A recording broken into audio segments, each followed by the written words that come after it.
Welcome inside West Virginia's Hall of Traditions. I'm Geoff Coyle, your West Virginia insider, and I'm joined right now by WVU's head coach of the football team, Dana Holgorsen, coming off of a 31-30 loss to TCU. Really a devastating, heartbreaking loss when you thought that you had the game in your hands. I know that talking to players, coaches after the game, you said, you know what, 24-hour rule. It exists after wins, it exists after losses. How well has this team taken that to heart and moved forward? Yeah, I think pretty good, Jeff. You know, the thing about it is it's pretty much every week in the Big 12. It's every week in college football right now.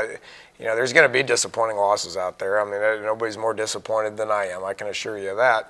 But you just got to move on. If you're a good football team, then you're going to have the ability to be able to move on and get ready for the next one. TCU, got to give them credit. They hung in there and they found a way to win. The last year, we found a way to win.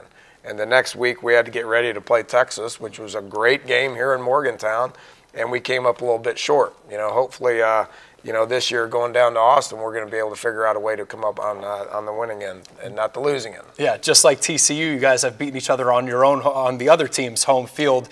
That game in 2012 was electric, the largest attendance at Texas, and you get this opportunity now to go up against a first-year head coach at Texas, and Charlie Strong, a guy who you first met when you were both back in the Big East. What have you seen, and as this team is now trying to get back to 500, coming off of a big win over Texas Tech, what do you expect from Texas? Well, they're extremely well coached. They still have great athletes running around. They're new to each other because of the transition and the coaching staff.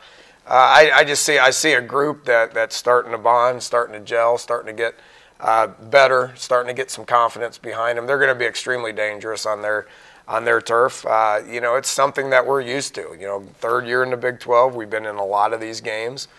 We got a lot of guys in our locker room downstairs that understand what the task at hand is, and they're ready to go fight and try to get a win.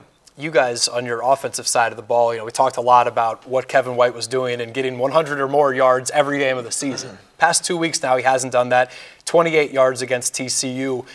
A blueprint of sort exists now of what to do to slow him down. How do you counteract that and get him going again and get the entire offense to the point where, even if he is taken away, we can keep the ball moving?